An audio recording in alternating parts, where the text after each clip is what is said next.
우리 프랑스 철학자 중에 로랑스 드빌레르라는 분이 있어요. 2023년도에 가장 각광받는 그런 철학자가 되었는데요. 바다에 대한 소철학이라는 책을 썼습니다. 우리말로는 모든 삶은 흐른다라고 그렇게 번역이 되어 있어요. 우리 사진 한번 보실래요? 예, 저기 보면 중간에 창이 하나 있는데 저 창 너머가 바로 바다입니다.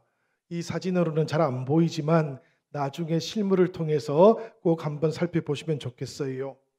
특별히 바다를 좋아하는 사람들, 인생에 대해서 생각해 보시는 분들, 그리고 파도처럼 일렁거리는 이 바다 모습을 통해서 인생을 묵상해 보기 원하시는 분들은 이 책을 꼭 한 번은 읽어보면 좋을 것 같습니다.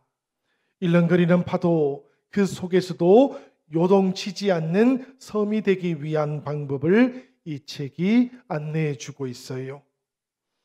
때때로 보면 철학자들은 우리들의 인생을 산에 비유하기도 합니다. 또 그런가 하면 이 책처럼 인생을 바다에 비유하기도 하지요. 만약에 우리들의 인생을 바다에 비유를 해본다면 지금 내가 살아가고 있는 인생은 어떤 바다의 모습이 될까요? 햇빛이 찬란하게 비치고 있는 아주 잔잔한 그런 바다일 수도 있겠습니다. 그렇지만 여러분, 그런 인생이라고 할지라도 때로는 광풍이 불고 있는 바다로 나아가야만 하는 것이지요. 코로나와 함께 보내었던 우리들의 인생, 경제적인 위기와 함께 살아가고 있는 우리의 삶, 생각을 해보면 사방이 위기로 둘러싸여 있는 그런 현실인 것 같기도 합니다. 이런 우리들의 현실을 앞에 두고 우리들은 어떻게 보호를 받을 수 있을까요? 우리들은 오늘 풍랑과 폭풍을 만난 바울의 모습으로부터 유라굴로라는 폭풍을 이기는 방법을 한번 배워보면 좋겠습니다. 앞이 보이지 않던 상황 속에서도 바울은 어떻게 소망을 품을 수 있었을까요? 별 하나도 보이지 않던 캄캄한 어둠 속에서 사람들은 어떻게 빛을 볼 수 있었던 것일까요? 바울은 지금 미항이라고 불리고 있던 항구에 있었어요. 우리 지도를 한번 보시겠습니다. 지도를 보시면 우리 크레타 섬 아래쪽에 미항이라는 곳이 있어요. 본래 이곳은 사도 바울이 이스라엘 가이사라에서 아드라무테노행 배를 타고 로마로 가던 길에 만났던 곳입니다. 처음에 시돈항을 거쳐서 키프루스 해안과 밤빌리아 해안을 거쳤고 그 다음에 무라항에 도착했어요. 그리고는 이 무라항에서 무역선 알렉산드리아호로 갈아탔고 그리고 간신히 성경 말씀을 보면 간신히 크레타 섬 아래쪽 미항까지 오게 되었던 겁니다. 그때가 10월 중순쯤 되었어요. 사도행전 27장 9절을 보니까 이런 말씀이 나옵니다. 여러 날이 걸려 금식하는 절기가 이미 지났으므로 항해하기가 위태한지라. 금식하던 때는 9월과 10월 초순을 말합니다. 그러니까 이제는 금식하는 때가 지나갔고 10월 중순이 되었고요. 그리고 지중해는 이미 운항하기에 어려운 때, 금지가 시작되고 있던 때를 만나게 되었던 것이지요. 바울은 이 미항에서 이렇게 외쳤어요. 여러분이요, 내가 보니 이번 항해가 화물과 배만 아니라 우리 생명에도 타격과 많은 손해를 끼치리라. 10절에 나오는 말씀입니다. 바울은 육지 경험이 많았지요. 그렇지만 3차 전도 여행을 하는 동안에 이 바다의 경험도 많이 하게 되었어요. 마케도니아, 그리스를 전도하기 위해서 이 바닷길을 13번이나 이동을 했던 겁니다. 고린도서 11장은 그래서 이 바닷길에 대한 자신의 경험을 이렇게 기록하고 있기도 해요. 3번 파선하고 일주야를 깊은 바다에서 지냈으며. 이러다 보니까 바울은 이 지중해 바다의 상황을 잘 알고 있었던 것이지요. 그리고 지금은 때가 좋지 않다라는 것을 깨닫고 있었던 겁니다. 그런데 백부장이나 선장 누구도 이 바울의 말에 귀를 기울이지 않아요. 여러분, 알렉산드리아호에 타고 있던 사람들을 한번 생각해 보십시오. 우선은 백부장이 타고 있었어요. 그리고 죄인들을 호송했던 군인들이 타고 있습니다. 이들은 가능하면 빨리 로마에 도착하고 싶어 했던 사람들이었어요. 그리고 이 배에 또 타고 있던 사람들이 있었습니다. 이집트 알렉산드리아에서 출발했던 무역 상인들입니다. 선장이 타고 있었고 선원들도 타고 있었어요. 그리고 선주도 타고 있었다 그럽니다. 이 사람들은 중간 기착지였던 베닉스로 빨리 가고 싶었어요. 그리고 마지막으로는 보니까 바울과 같은 제수들도 타고 있습니다. 이 제수들은 로마로 빨리 가고 싶어 하지 않았던 사람들이라고 그렇게 생각이 되었던 것이지요. 여러분이 백부장이라고 한다면 누구의 말을 신뢰했겠습니까? 당연히 전문가들이었던 선장 혹은 선주의 말을 따랐겠지요. 그렇게 이 알렉산드리아호는 미항을 출발하고야 말았던 겁니다. 말씀을 보면 출발은 대단히 좋았어요.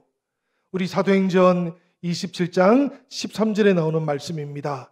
우리 같이 한번 읽어볼까요? 다 같이 읽습니다. 남풍이 순하게 불매 그들이 뜻을 이룬 줄 알고 닻을 감아 그레데 해변을 끼고 항해하더니. 지금 남풍이 불고 있어요. 백부장이 생각할 때는 역시 노련한 전문가들의 말을 잘 들었구나 이렇게 생각을 했을 겁니다. 그렇게 그들은 크레타 섬을 향해서 닻을 올렸고 돛을 달았어요. 그런데 여러분, 그렇게 불어왔던 순풍이 영원한 순풍은 아니었지요. 얼마 가지 못해서 섬 가운데로부터 유라굴로라고 불렸던 광풍이 불어옵니다. 이 유라굴로는 동풍과 북풍이 뒤섞여 있는 바람이었어요. 북동풍이 강하게 몰아치기 시작했던 것이지요. 그러자 배는 밀리기 시작했고 자기 마음대로 나아갈 수가 없게 되었습니다. 여러분, 이 배를 보고 우리들은 주님을 만나기 전 우리들의 인생을 떠올릴 필요가 있습니다. 우리들도 가고 싶은 곳이 많았지요. 그렇지만 그 모든 곳들을 다 갈 수 있었던 것은 아니었어요. 내 인생, 내가 끌고 가는 것처럼 그렇게 여겨지기도 했지만 사실은 유라굴로 광풍을 만났던 알렉산드리아호처럼 할 수 없이 끌려왔던 인생이기도 했던 겁니다. 상황이 그렇게 급변해버렸어요. 이제는 애를 써봐도 소용이 없습니다. 결국에는 알렉산드리아호 그 배 안에 있던 교역할 수 있던 물건들을 바다에 던지기 시작해요. 그 다음 날에는 배의 기구들도 던져야만 했습니다. 그렇게 별이 보이지 않는 밤, 풍랑만 치고 있던 밤을 견디며 살아야 했던 것이지요. 그러다가 날이 계속해서 반복되어 가자 살 소망도 사라져버리고 말았던 겁니다. 살 소망이 사라져버리니 먹는 것도 중지해버렸던 것이지요.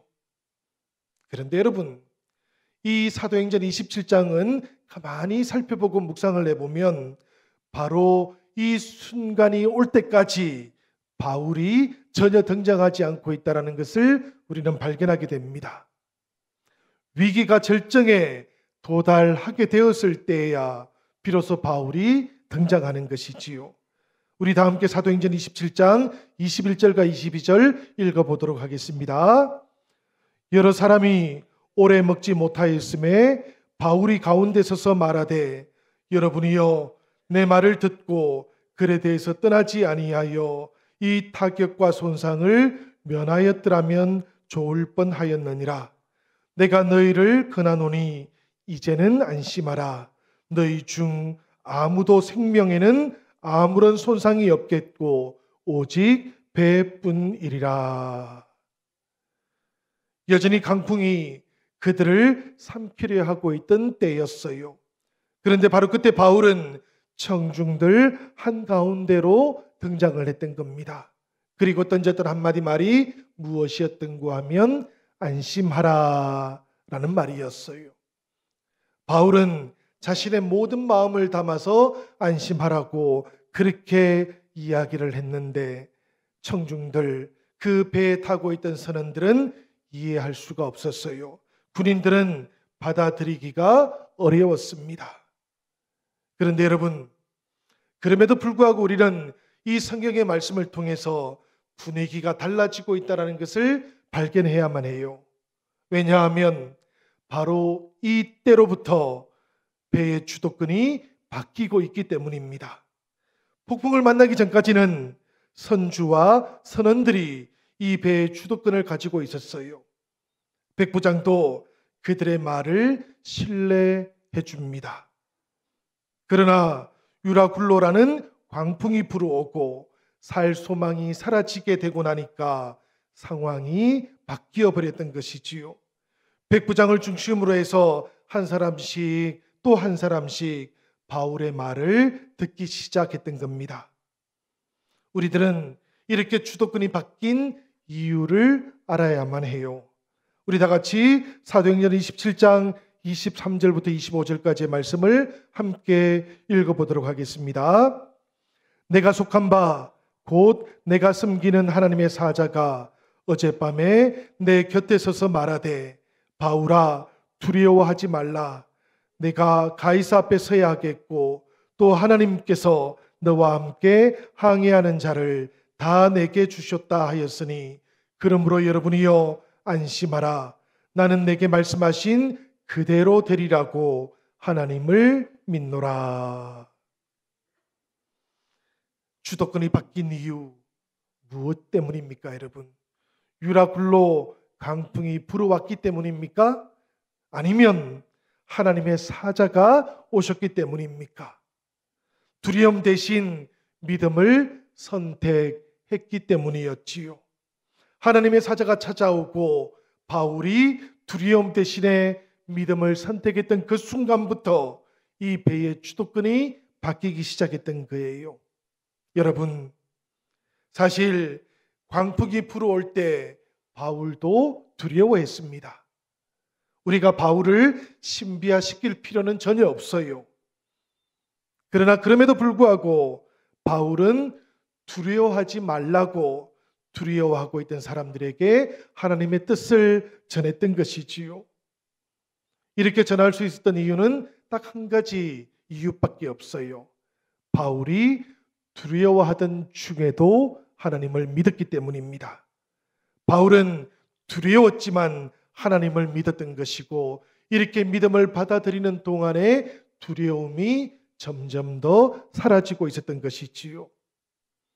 한국교회는 오랫동안 성도들에게 열심을 내라고 그렇게 가르쳤어요. 사실 이 말이 틀린 말은 아닙니다. 우리는 하나님 앞에서 열심을 내어야 되지요.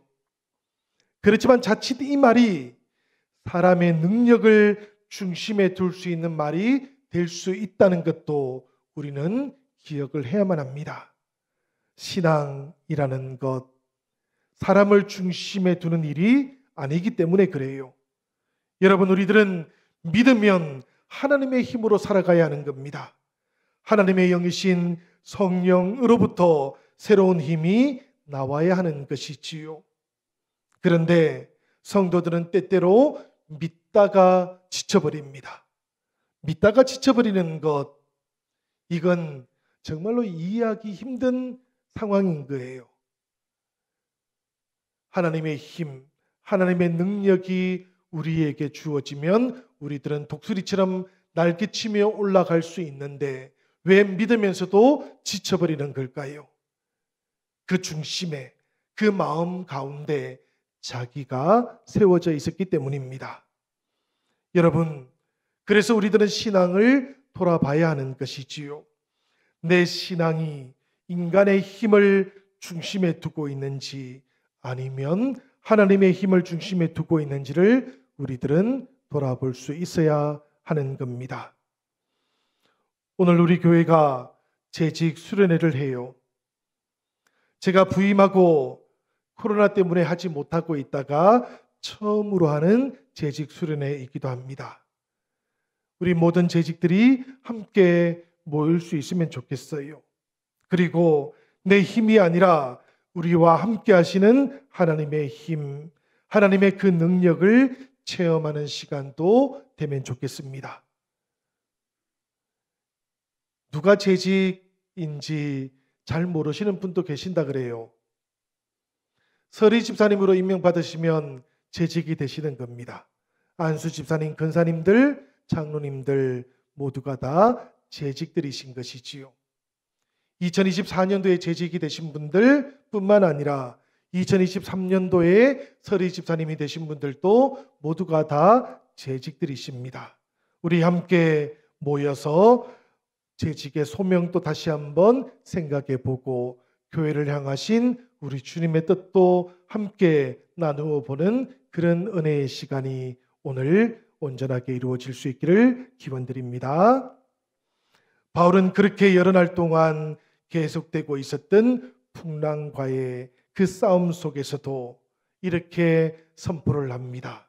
내가 속한 바 곧 내가 섬기는 하나님의 사자가 어젯밤 내 곁에 서서 말씀하셨다. 내가 속한 바 곧 내가 섬기는 하나님이라는 이 고백은 나는 하나님께 속한 사람이다라는 고백이에요. 여러분, 비록 제수의 신분으로 로마로 압송되고 있기는 했지만 바울은 자신이 이 세상에 속해 있는 사람이 아니라고, 하나님께 속해 있는 사람이라고 고백을 했던 겁니다. 이 땅에 살고 있지만 이 땅에 속하지는 않은 하나님의 사람. 저는 바울의 고백처럼 우리들의 고백도 이러해야 된다고 믿고 있습니다. 바울은 풍랑이 일고 있던 알렉산드리아호 그 안에서만 이렇게 고백했던 것도 아니었어요. 우리가 사도행전 26장을 보면 아그리빠 왕 앞에서도 바울은 이렇게 고백을 합니다. 그리스도인들을 색출하는 일에 앞장서고 있었던 자신을 다메섹 도상에서 회심시켰던 우리 주님의 사건을 설명하는 와중에 바울은 자신이 박해했던 예수님께서 하셨던 말씀을 아그리빠 왕 앞에 다시 한번 설명했던 것이지요. 사도행전 26장 16절에 나오는 말씀이에요. 일어나 너의 발로 서라. 내가 내게 나타난 것은 곧 네가 나를 본 일과 장차 내가 내게 나타날 일에 너로 종과 증인을 삼으려 함이니. 이 말씀을 보면 회심했던 그 순간부터 바울은 자신이 하나님의 일을 위해서 종으로 증인으로 살아가야 한다는 것을 깨달았다는 것을 우리가 알게 됩니다. 유라굴로 그 광풍이 몰아치던 순간에도, 그리고 하나님의 사자가 자신의 곁에 나타났던 그 순간에도 바울은 똑같은 것을 깨달았던 것이지요. 자기가 속해 있던 하나님, 이 하나님의 사자가 자기와 함께하고 있다는 것을 확신하게 되었던 그 순간부터 바울의 마음속에 두려움이 사라지기 시작한 겁니다. 여러분, 그래서 두려움의 반대말은 용기가 아니고 믿음이라고 그렇게 말하는 거예요. 로마에서도 복음을 전하게 되리라는 하나님의 약속을 듣는 순간 바울의 마음속에는 모든 두려움들이 사라지게 되었고 하나님의 약속은 반드시 이루어진다라는 것을 믿을 수 있게 되었던 겁니다. 우리들도 똑같아요, 여러분. 우리들도 하나님께 속한 사람이라는 정체성을 굳게 붙잡고 살아갈 수 있다면 풍랑이 몰아쳐오는 이 세상 속에서도 흔들리지 않게 되는 겁니다. 전후좌우로 흔들렸던 그 알렉산드리아 배 속에서 방황할 수밖에 없었던 인생들 가운데에서도 바울은 그래서 흔들리지 않았던 것이지요. 주님을 섬기며 예배하는 사람이라는 그 정체성을 굳게 붙잡았기 때문에 강풍이 몰아쳐오는 그 시간 속에서도 두려워하지 않고 흔들리지 않을 수 있었던 겁니다. 여러분, 이렇게 알렉산드리아 배 안에서 주도권이 바뀌게 된 데에는 바울의 고백, 그리고 바울을 찾아오셨던 하나님의 역사심이 함께하고 있었던 것이지요. 그리고 이 하나님을 향한 바울의 고백이 있었던 겁니다. 이 고백 어디로부터 나왔던 것일까요? 말씀을 보면 바로 하나님의 말씀으로부터 주어졌다라는 것을 우리들은 깨달을 수가 있습니다. 사도행전 27장 23절 하반절에 나오는 말씀인데요. 하나님의 사자가 어젯밤에 내 곁에 서서 말하되, 이 말씀을 보면 바울 역시 수일간 해와 별이 보이지 않던 상황 속에 있었지만 그런 상황 속에서 자신을 찾아왔던 하나님을 만났던 겁니다. 그리고 두려워하지 말라는 하나님의 말씀도 들었던 것이지요. 사람들은 때때로 바울은 두려워하지 않는 사람이라고 생각을 하는 것 같습니다. 왜냐하면 전도 여행을 하는 동안 이 바울이 수없이 많은 위기와 고난을 겪었기 때문이에요. 그렇지만 여러분, 이 바울 우리하고 조금도 차이가 없던 사람이었습니다. 똑같이 연약한 사람이었어요. 그러다 보니 의지할 대상이 보이지 않으면 바울도 두려워할 수 있었던 겁니다. 그랬던 바울이 지금은 어떻습니까? 두려움을 느끼지 않아요. 이유가 무엇인가 살펴보니 하나님의 말씀 들었기 때문이지요. 죽음에서 부활하시고 사망 근세를 이기신 주님께서 지금 바울과 함께하고 있다는 음성을 들었기 때문입니다. 내가 약한 그때의 강함이라는 바울의 고백은 바로 이런 체험들을 통해서 나왔던 것이지요. 바울이 말하고 있던 어젯밤 하나님의 그 말씀을 모든 사람들이 다 들었던 것은 아닙니다. 하나님께서는 광풍이라는 그 두려운 현실 앞에서 모든 것들이 흔들리고 무너지고 있을 때 사람들의 이름을 불러주시면서 두려워하지 말라고 그렇게 말씀을 하셨지만 이 음성을 사람들은 듣지를 못해요. 오직 한 사람 바울만 듣게 되었습니다. 그러다 보니까 지금 두려워하고 있던 사람들 앞에서 바울은 두려움 없이 하나님의 음성을 증언하고 있는 것이지요. 우리들에게도 여러분, 이 두려움 없이 하나님의 말씀을 전할 수 있는 능력이 필요합니다. 이 능력 어디로부터 어떻게 생겨나는 것일까요? 우리 주님의 말씀 듣게 될 때 생겨나는 겁니다. 우리 주님의 말씀을 우리가 깊이 만나게 될 때 우리의 마음 속에서부터 생겨나는 것이지요. 그래서 말씀을 가리켜서 생명이라고 부르는 겁니다. 말씀을 가리켜서 빛이라고도 부르는 것이에요.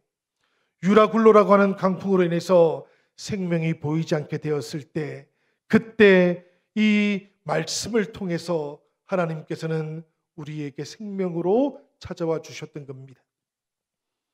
그러니 여러분, 이 말씀을 우리가 듣지 못하면 우리들은 어쩔 수 없이 두려움 속에 있게 되고 광풍 속에 머물러 있게 되는 것이지요. 결과적으로는 믿음의 길에서 우리가 떠날 수밖에 없게 되는 겁니다. 여러분, 우리는 바울의 말을 잘 기억할 수 있어야 돼요. 21절의 말씀은 이렇습니다. 내 말을 듣고 글에 대해서 떠나지 아니하여 이 타격과 손상을 면하였더라면 좋을 뻔하였느니라. 바울이 잘난 척하는 말씀이 아니에요. 이 말씀의 뜻은 지금이라도 더 늦기 전에 하나님의 말씀 앞에 서라는 그런 뜻입니다. 하나님 말씀 그 앞에 서게 될 때 남다른 은혜가 찾아오기 때문이에요. 우리가 한 구절 한 구절 말씀을 묵상하는 동안에 우리들 절망의 자리가 소망의 자리로 변화되어지기 때문입니다. 우리 교회가 2월 20일부터 제자훈련을 다시 시작하려고 해요. 이염양육 제자훈련 그리고 T 공동체 훈련도 함께 해보려고 합니다. 모여서 진행을 해요, 이제는. 그런데 여러분, 사실 중요한 것은 모이는 형식의 변화는 아닌 것 같습니다. 그보다도 훨씬 더 중요한 것은 우리가 하나님의 말씀 앞에 그 말씀 속에 깊이 서게 된다는 것이지요. 여러분, 화요일 혹은 목요일 그리고 의논이 되시면 토요일에 이 성경 공부 시간에 꼭 참여해 주시기를 바랍니다. 우리가 말씀과 만나는 동안 주님께서 우리의 삶을 만져주시기 때문이에요. 우리가 주님 앞에 말씀을 가지고 나오는 동안에 우리 주님께서는 이 말씀을 통해서 빛으로 우리의 인생을 비추어 주시기 때문입니다. 이 음성을 통해서 하나님께서는 바울에게 네가 가이사 앞에 서야 하겠다라는 사명을 주셨지요. 여러분, 이 음성을 들었던 바울의 모습을 떠올려 보십시오. 유라굴로라는 광풍 앞에서도 하나님을 보는 사람이 되었어요. 그리고 하나님을 믿는 사명자가 되었습니다. 알렉산드리아호에는 사실 리더십을 가지고 있던 사람들이 꽤 많았어요. 백부장도 그랬고요. 선장도 그랬고요. 그리고 배의 주인이었던 선주도 리더십을 가지고 있던 사람이었어요. 그런데 생명이 꺼지기 직전의 상황이 찾아오게 되니까 그들은 어느 누구도 리더십을 발휘하지를 못했습니다. 누가 리더십을 발휘합니까? 딱 한 사람, 하나님의 음성을 들었던 사도 바울만 리더십을 발휘하게 되었지요. 그래서 바울이 사람들을 향해서 안심하라고 이렇게 말을 했던 겁니다. 여러분, 우리들 모두는 다시 한번 이 안심하라는 말씀을 주셨던 하나님을 기억할 수 있으면 좋겠어요. 안심하라 이렇게 말했던 바울, 절망으로 포기해버렸던 사람들을 향해서 음식 먹기를 권합니다. 떡을 가지고 왔고 그리고는 하나님 앞에서 감사의 기도를 드려요. 그리고는 그 떡을 떼어 먹는데 비로소 사람들도 다시 먹기 시작했던 것이지요. 생각을 해보면 생존을 위한 음식이었습니다.